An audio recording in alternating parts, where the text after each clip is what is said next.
Alex, as I read the book, I felt the weight of the labour of the research and your anxiety about what you might find in that process. When you actually came to writing it, was it easy by then? Did it pour out, or was it hard graft? The actual writing of this final version, I mean, the thing is, the book went through a number of versions, and earlier versions were, yeah, I got it wrong. They were tough. It was wrong. And even when Oleg and Bendigo came to Castlemaine to stay with us and went through the manuscript, it took all day. They were so thorough. We went through every word of it, discussed it, talked about it, did everything. And it was wonderful, of course. You could write a book about that process. And yeah, I mean, by then it was sort of getting easy. It was pretty easy by then.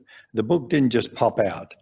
I mean, it took 5 years. It took a lifetime. The book has been brewing in me since I was about 21. Yes. You know, sitting there, looking at Max, looking at this guy who made this enormous impression on me and who really was my moral guide as a writer, absolutely, in that he saw something noble in the business of writing.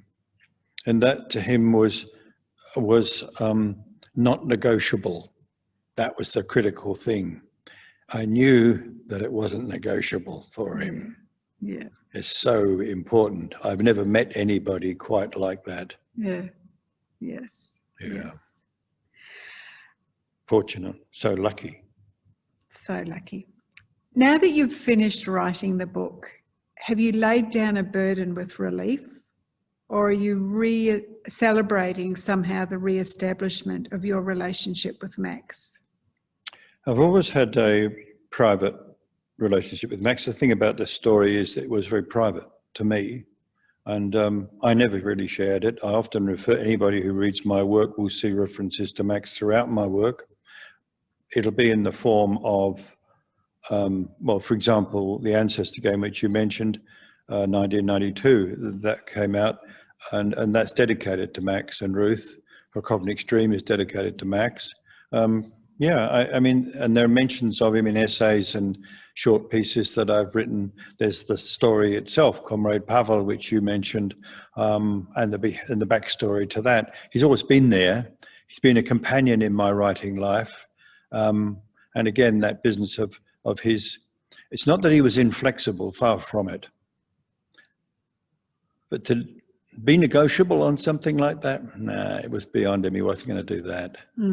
And that's one reason why I suppose also that relates to his feeling of being broken, because there were some things in the level of his humanity. And I hope this book, someone said to me the other day, you made a hero of him. I said, well, you haven't read the book. I don't make a hero of him. Oleg said to me, we'll probably make him a Wrocław hero of the Jewish. And I said, for God's sake, please don't. You know, that's not Max. Max would hate it if people thought Max was a very real person. A member, he was a common man. He wanted to be that more than anything. That's what he was. Yeah. His humanity was complex and deep, and there was a kind of purity about it that you very, very rarely find in life. Was hugely impressive. I have nothing. I mean, he's been such a gift for me. He stayed with me all that time. As you said before, I referred to him and I refer to him still. That hasn't changed. Would he, someone said, well, how do you think he would feel about the book? I said, he would weep. Liat said to me, you can dispense with your worries about that. Max wanted you to write this book. He told us you would write it one day. And that was a huge surprise to you when you... Totally. Yes. I suppose it wasn't 100%. At the moment, when she told me, it felt like a huge surprise. But when I thought about it, I thought, well, you know, it was always there, that implication that, especially after I wrote Comrade Pavel, where he said, you could have been there. Well, like he had been there. So, yeah, there was a linkage that was complex and special, simple in many ways.